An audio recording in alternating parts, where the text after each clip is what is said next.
B1 family, welcome to Blacklogic. A little later in the broadcast, we're going to have people to call in, and I'll put that invite link in case people want to jump the gun and get inside the queue. So I'll put the invite link inside the chat right now. Give me 1 second here. But as we get into the conversation, if you are a supporter or you're non-supporter of Kamala Harris and you want to have a discussion about it, you have some questions and or I have questions for you guys, for people who may be calling in support of Kamala Harris. And tomorrow, on Wednesday, we're going to cover Donald Trump. Okay, we're going to cover Donald Trump. When you think about Kamala Harris, she loves to talk about her policies or the lack thereof, or she got plans. That's what she kind of states. But here's the thing. Where's the substance? Where's the details? Every time she talks about affordable housing, education, or economic relief, there's no concrete explanation about how these policies will actually be funded. And here's the big one: how she's going to push these things through a divided Congress. Because let's not forget, in Washington, nothing gets passed without navigating the so-called political landscape. It's one thing to process $1 trillion policy, another thing entirely to get the votes to pass it. How are we supposed to believe that Kamala, who's been waffling over major issues for years, is going to stand firm enough to fight through all this resistance? The same woman who can't even give us a straight answer on fracking, right? Speaking of fracking, let's talk about how she just loves to play both sides of the fence depending on who's in the room. In 2019, she was all in on banning fracking. I'm a ban fracking. I'm a ban fracking. It's dangerous to the environment. Green New Deal, etc. Talk about a big game. Talk about how dangerous it is for the environment. And if you fast forward to 2020, when the heats get turned up and suddenly she's backpedaling, right? She's backpedaling like she's an NBA guard somewhere. I never said I'll ban fracking completely, she says, leaving everybody scratching their head as though anytime she speaks more than 20 minutes. So if she can't even hold a strong position on something as black and white as fracking, where there's clear environmental harm, how is she going to fight for us? How is she going to fight for foundational Black Americans? And we already know, I'm just throwing that in there, but how can you trust someone who sways with their political wins with no backbone or real commitment to meaningful change? How can you do that? I don't know how you can do that, family. In Congress, you supported the Green New Deal. And in 2019, you said, quote, "There is no question I'm in favor of banning fracking." Fracking, as you know, is a pretty big issue, particularly in your must-win state of Pennsylvania. Sure. Do you still want to ban fracking? No, and I made that clear on the debate stage in 2020 that I would not ban fracking. As vice president, I did not ban fracking. As president, I will not ban fracking. One, I am so proud to have served as vice president to Joe Biden. And two, I am so proud to be running with Tim Walz for president of the United States and to bring America what I believe the American people deserve, which is a new way forward, and turn the page on the last decade of what I believe has been contrary to where the spirit of our country really lies. But the last decade, of course, the last 3.5 years has been part of your administration. I'm talking about. Out of all the CNN interviewers and anchors, Dana Bash, I believe, did a phenomenal job, which is saying a lot coming from CNN because they're usually soft on Democrats. But I believe Dana Bash, she wanted details. She asked a question. She tripled down on questions to see what Kamala was talking about. And as you were stating here, you're going to see, she said, well, the past decade, you was in office for 3.5 years with Joe Biden. And this is when Kamala gets discombobulated and confused every single time. Listen in, family. An era that started about a decade ago, where there is some suggestion, warped, I believe it to be, that the measure of the strength of a leader is based on who you beat down, instead of where I believe most Americans are, which is to believe that the true measure of the strength of a leader is based on who you lift up. Yeah, I have no idea what she was talking about. I mean, most people don't know what the hell Kamala Harris is talking about. Okay. And I put a invite link inside the chat, family. I'll throw it up again in case anyone wants to come up and defend Kamala Harris. But we're going to keep trekking on here. There's a lot to cover because Kamala Harris, we all know that famous clip about reparations that she did, right? And just for you guys who are maybe new to the clip, it's been exploding all over the internet for the past 4 years, especially when she was running for a president prior to her joining with Joe Biden. You guys remember this clip, right? Do you support reparations for Black people? Well, listen, again, we had over 200 years of slavery. We had Jim Crow for almost a century. We had legalized discrimination and segregation, and now we have segregation and discrimination that is not legal but still exists and is a barrier to progress. We have disparities around housing. We have disparities around education. We have disparities around income. And we have to recognize that everybody did not start out on an equal footing in this country. And in particular, Black people have not. And so we have got to recognize that and do something about that and give folks a lift up. That's why, for example, I'm proposing the LIFT Act. Give people who are making $100,000 or less as a family a tax credit, which will benefit and uplift 60% of Black families who are in poverty. So by default, it affects Black families, but there's not a particular policy for African Americans that you would explore. But no, if you look at the reality of who will benefit from certain policies, when you take into account that they're not starting at the same place and they're not starting on equal footing, it will directly benefit Black children, Black families, Black homeowners, because the disparities are so significant. So if we focus on the specific issues that have resulted in the greatest disparities, and we understand that that's part of why we're doing it. Listen, the reality also is this: any policy that will benefit Black people will benefit all of society. Let's be clear about that. Let's really be clear about that. So I'm not going to sit here and say I'm going to do something that's only going to benefit Black people. No, because. So that is what Kamala Harris stated roughly 4 years ago, family. And we haven't forgotten what she stated. And as of late, she stated that she would support reparations. Now, and of course, I think she threw in one of her town hall rallies that it would become with a study. We need to focus on passing HR 40. We know that there's nothing tangible in HR 40. It's on a study. The same thing that Gavin Newsom did with California. You know, he mollywopped those reparations and those people on the reparations task force. He told the legislators not to pass the reparations bill. I'm paraphrasing here, family. Allegedly, this is what he stated, and this is what they said. They told him not to pass the reparations bill, even though he's the one who established and helped establish the reparation task force. So we have to look at these politicians. I call them lieticians because that's all what they do. But if we really get into the heart of the matter, reparations, Kamala Harris, who loves to lean on her so-called Black identity when it's convenient, can't seem to give a straight answer on reparations. 1 minute, she'll support a study. In the next, she's telling us that reparations should benefit everybody. Well, if you give what is owed, the debt that is owed to foundational Black Americans, that reparations would support everybody. It would help the economy.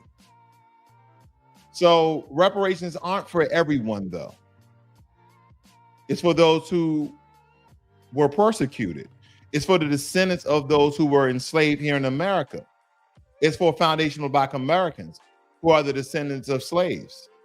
But here's the kicker, family. Whenever reparations come up, Kamala Harris' response is always vague. It's very short. She skirts around it like it's a third rail because she doesn't want to upset white moderators or her corporate donors. Let's not forget her exact words. I'm not going to sit here and say I'm going to do something that only is going to benefit Black people. No, Well, who exactly are you benefiting, Kamala?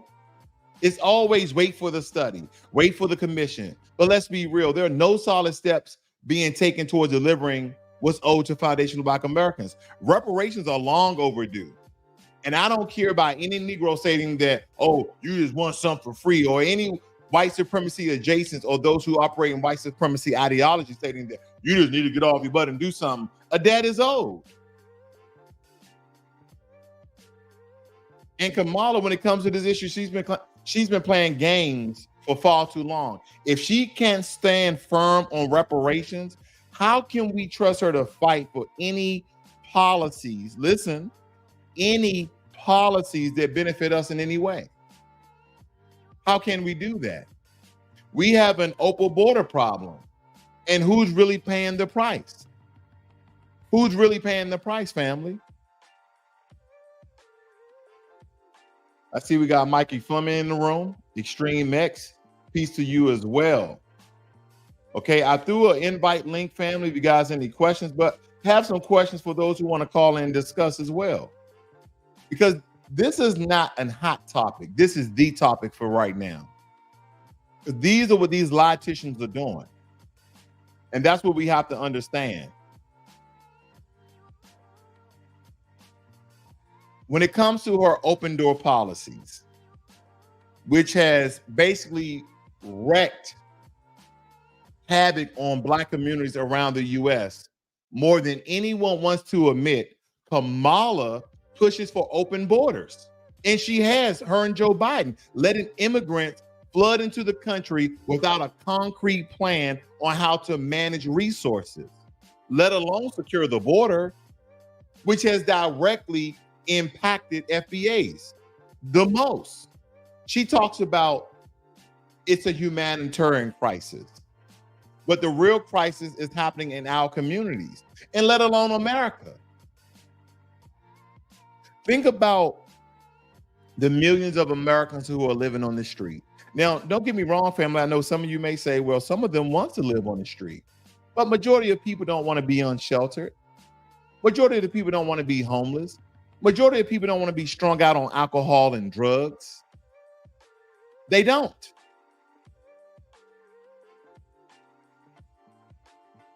It really makes me think, family, how we have allowed America to fall this much, where we are just being fear-mongered into one option. We're just being fear-mongered into one choice because we don't like Donald Trump. And I'm not stating vote for Donald Trump. I'm not stating that, family.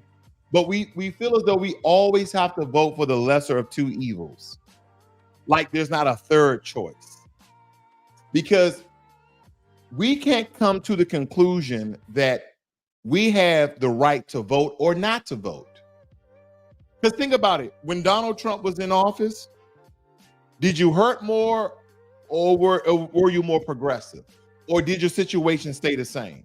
So really, did it matter? When Obama was in office, did your situation get better? Did it get worse? Or did it stay the same? I guess some people are stating that, well, Donald Trump is an embarrassment to society. He's an embarrassment on the international stage as president. Then if you ask a lot of business owners, under what administration did you make the most money? Obama, Trump, or Biden?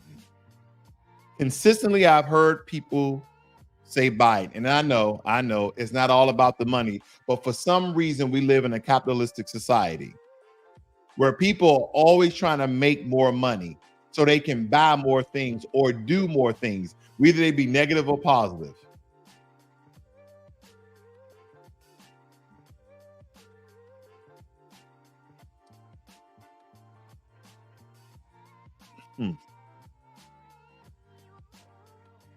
I'm just sitting here thinking, family, because illegal immigration puts direct pressure on Black Americans by increasing competition for low wages. And some people will say, oh, Black Americans don't want to compete. No, Americans, let alone Black Americans, do not want to compete with people who are illegally in the country and will take any job for any wage. This is why we have local, state, and federal laws where we look at the cost of living in that particular area and say, you know what, no one can survive making $5 an hour. We have to at least make it $8 an hour. We have to at least make it $12 an hour. Because studies have shown that illegal immigrants are often hired at lower wages, undermining employment opportunities for Black workers who have already been shut out of the economy due to systematic racism. We see this in industry like construction, especially construction, Lord, landscaping, service sectors, where Black men in particular have historically been employed. Historically, these are the jobs that we've had. But yeah, thanks to open door policies by Kamala girl, these jobs are being filled by illegal workers who will accept lower wages. She's the border czar, right? She is responsible of securing the border. We can't keep trying to avoid this topic. Like, we don't see 20-something million people who are illegally in the country. And we're not just talking about Hispanics, family. We're talking about Hispanics, Asians, Caribbeans, Africans. We're talking about everybody. And don't get me started on how resources like housing assistance, welfare, and even healthcare are being stretched thin to accommodate those surge of illegal immigrants who, mind you, are getting more support than foundational Black Americans who have been here suffering for centuries.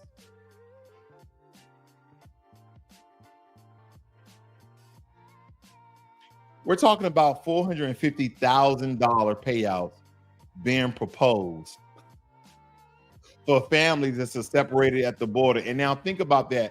Where's the same energy for us who built the country? But we're still waiting for justice and equality.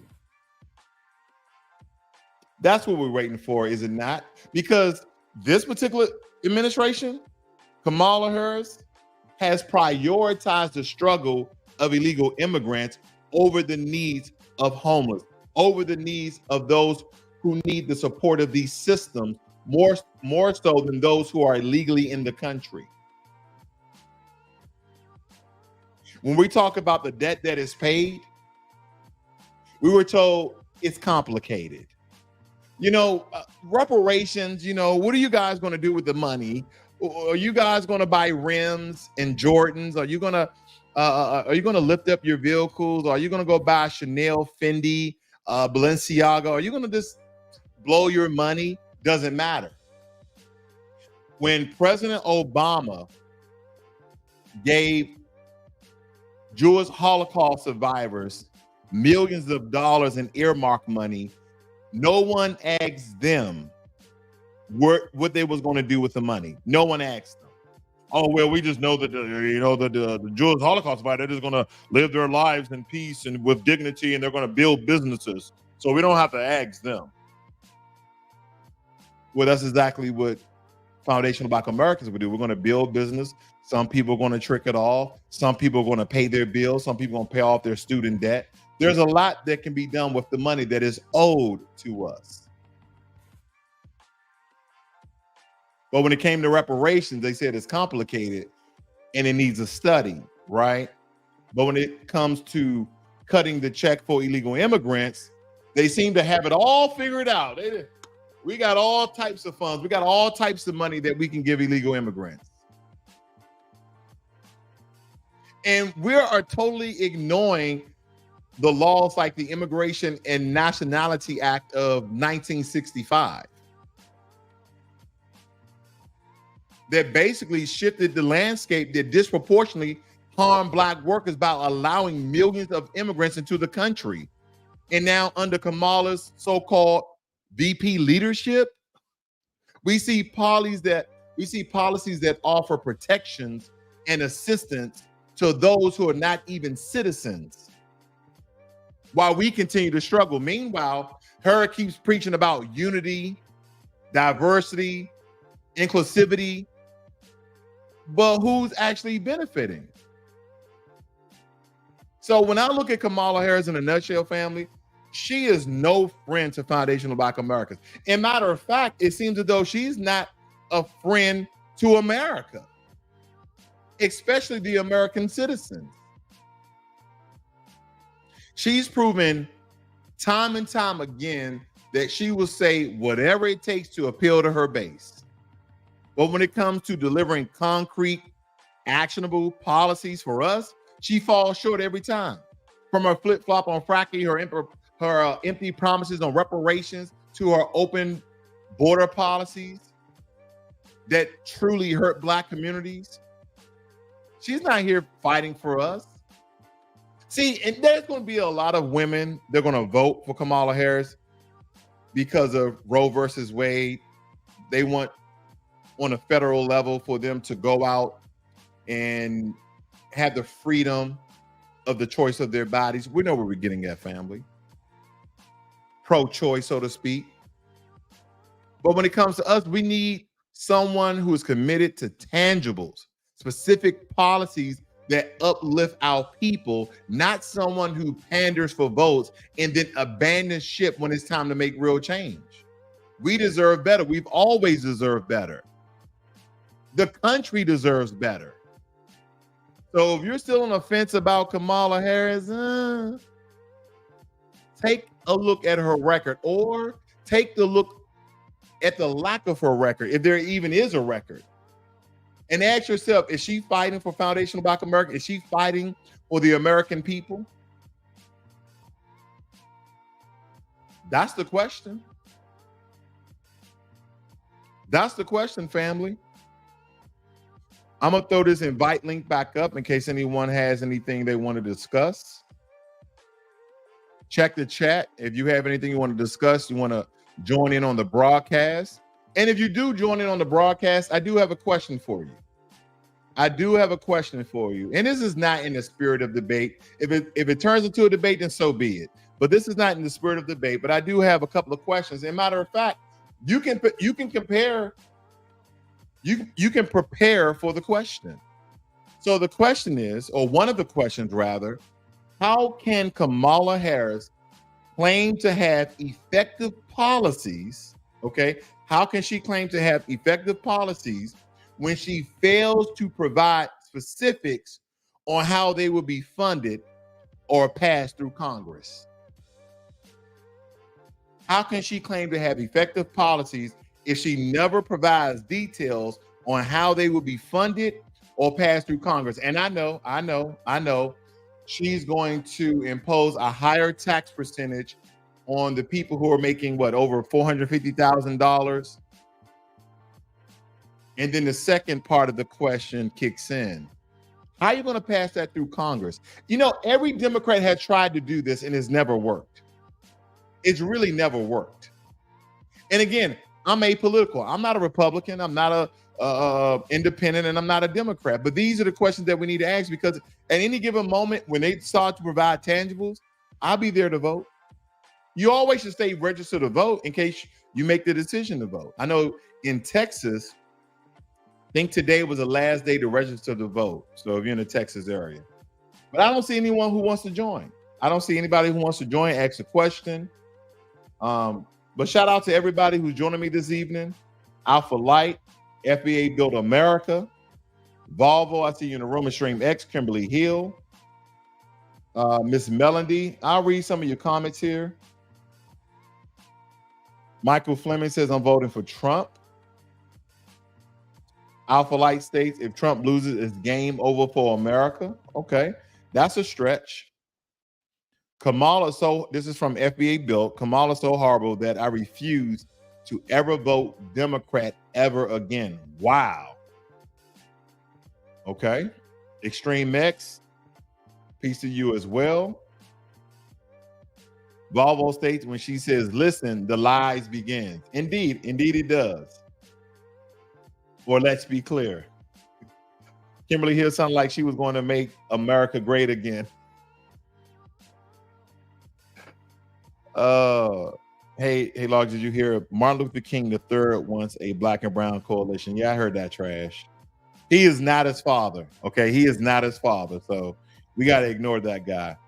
Mr. Melody says, I'm a volunteer at my local church and the food bank over the last 3 years. The migrants had depleted the food from the locals. Not a surprise, brother. Not a surprise. And Kamala Harris is doing a lot of fear mongering with the LGBT. They're not going back. And I wanted to show you guys something. That I came upon just to lighten up the mood a little bit. Is that okay? Can I lighten up the mood a little bit? I don't want this to be too serious. I mean, it's only the fate of America at hand. I'm not fear mongering. I threw a joke in, but yeah. Let me show you this very quickly. Let me toss this up for you guys. See what you think. Listen to.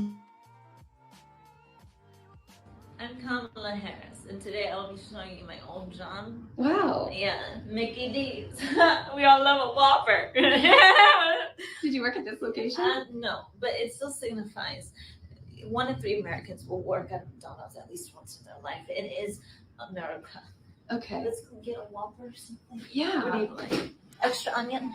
I like some Oh my fries. God, it smells like home.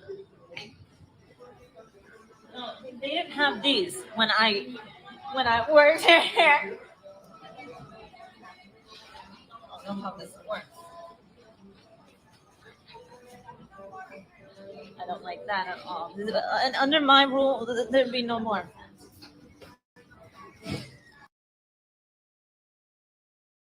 Hello to all my divine nine brothers and sisters and my soror.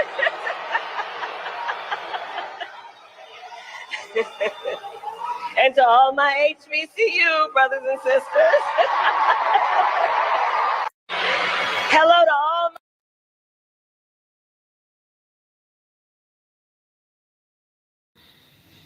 That's a good question. So a couple of things. Community, about self-awareness.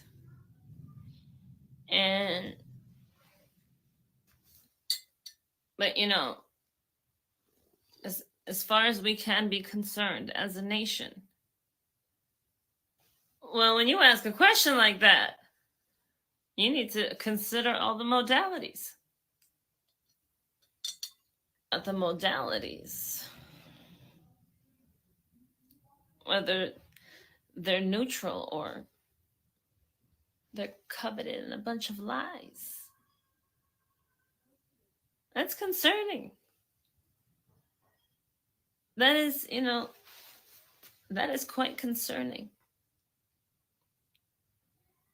So when you bring up tropes of lies,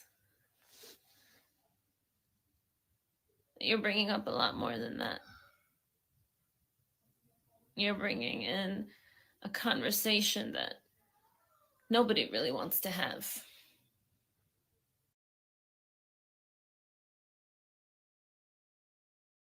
I'll be running for president of the United States. And we have states. And they're united.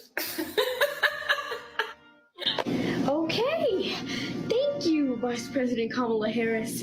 And one more question. What do you think about the United States of America? And because think about it. States should be united. And all the states now, well, they have a president to preside over them. Oh, that's good. Thank you, Kamala. Now, moving on to our current president, Joe Biden. What do you want to say to America before you leave office? My fellow Armenians of United Grapes of Australia, it's been an honor and a dignity to serve pizza, serve as the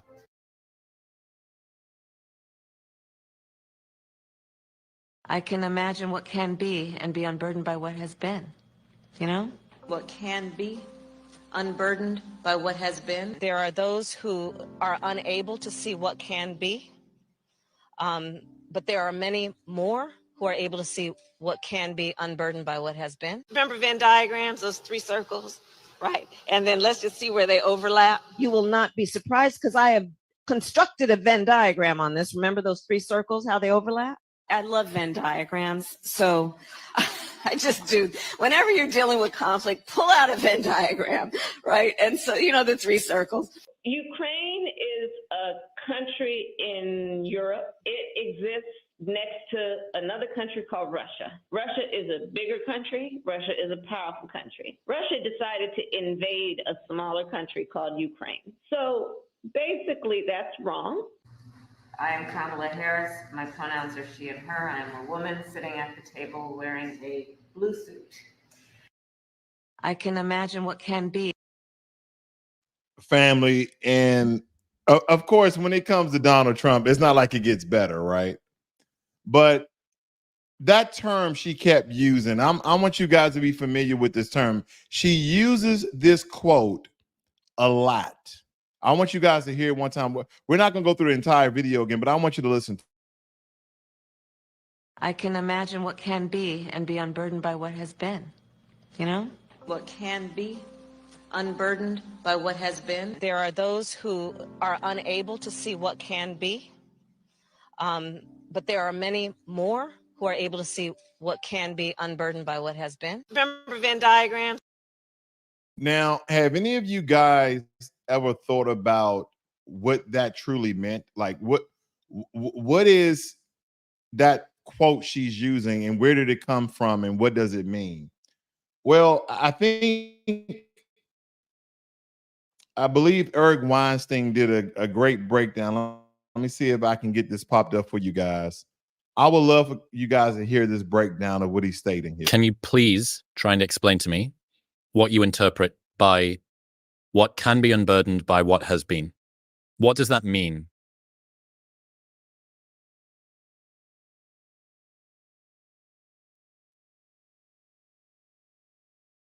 I don't know if I should say. There's a line in Marx where sometimes you hear certain phrases like a world to win. AOC uses the phrase, we have a world to win, which comes from the end.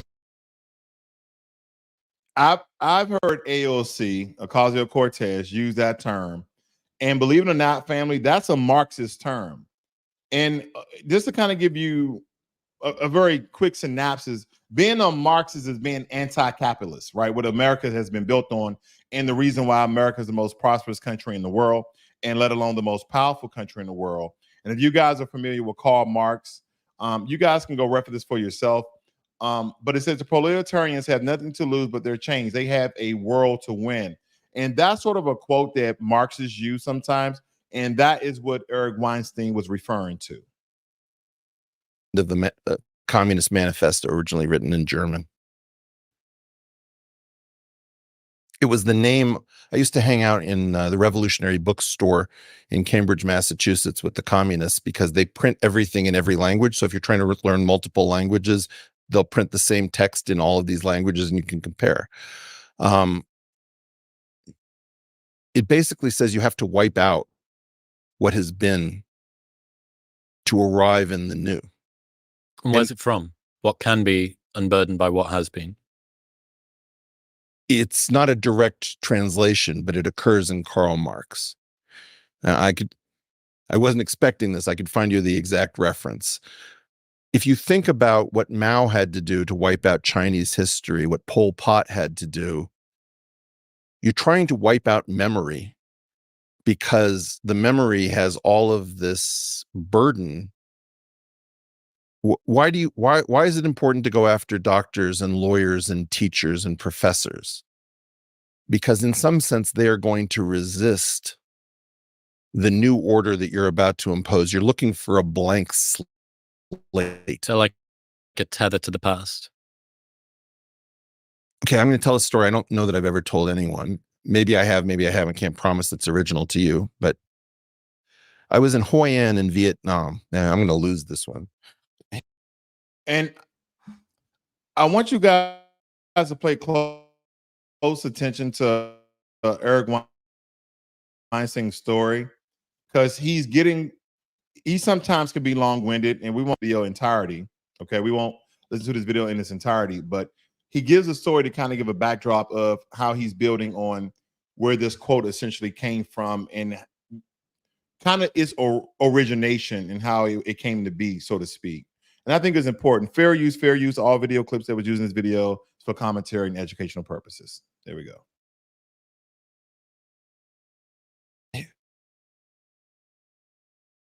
Hoi An is one of the only beautiful places that I found, like Hue and Hoi An. A lot of things were really ripped up in that war. And there is an unbelievable and difficult instrument, which the Vietnamese language is very hard, so I'm going to say it wrong, it would be written as Dan Bao. It's one string and a giant lever, and you pluck the harmonics, and it's supposed to be an intimate instrument, I think sometimes played by the blind, where only the person who's intended is the recipient of the music. Okay. I see this in a window in Hoi An, and I become transfixed by it. And a woman says, I see you looking at this in English. Would you like to come in? And I said, I don't want to impose. She says, no, it's not mine. So she invites me in. And there's this guy who appears to be brain dead. He's like deformed. I'm not going to get through this.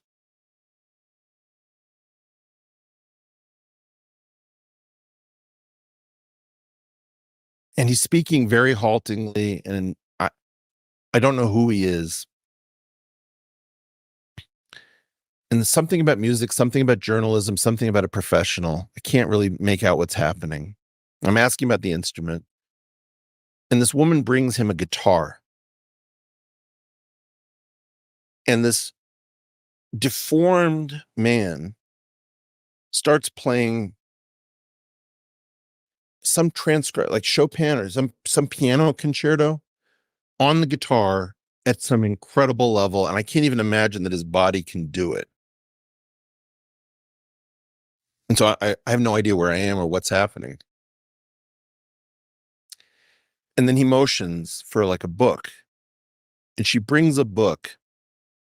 And it has all of these articles about this man tortured for his principled stand against communism. This man has been destroyed, mind, body, to the point where it's just painful to watch him. And I realized that basically do you know what a nail house is? If you Google nail house under Google Images, tell me what you see.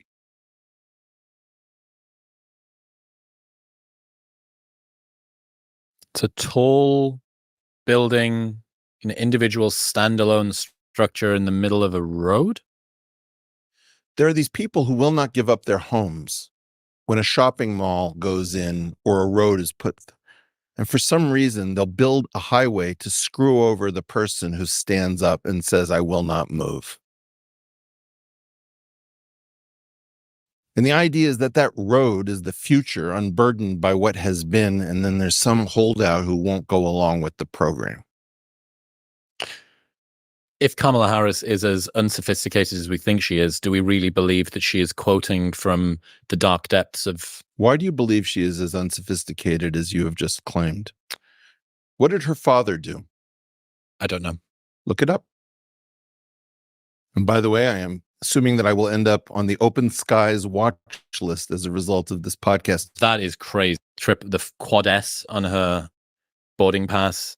Donald J. Harris, the father of Kamala Harris, Jamaican-American economist, professor emeritus at Stanford University, originally from St. Ann's Bay, Jamaica. What kind of economics? Known for applying post-Keynesian ideas to development economics. What's post-Keynesian? I don't know. Post-Keynesian economics is a school of economic thought with its origins in the general theory of John Maynard Keynes' subsequent development influenced to a large degree by a name I can't pronounce. I think that there was a lot of Marxist thought. And as a man of So, family, that was the point that basically they're trying to build.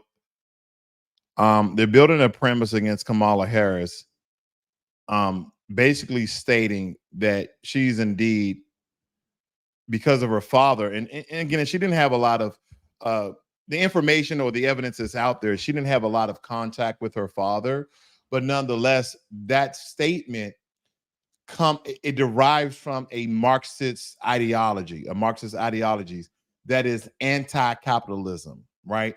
That basically building of a welfare state.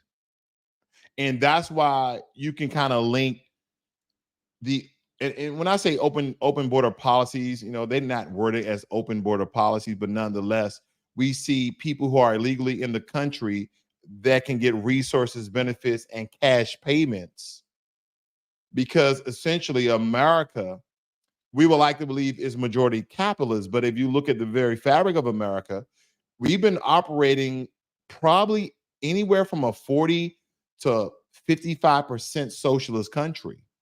A lot of the programs that we have in place are socialists. If you look at DACA, you look at TAF, you look at CHIP, there are some elements of SSI, but again, they take that money out of your paycheck and then you get the money back. So there's a certain elements of SSI that are dealing with the social economy. But you look at a lot of welfare programs that we have in America, this comes out of an anti-capitalistic Karl Marx ideology. And that is what he's basically stating, okay?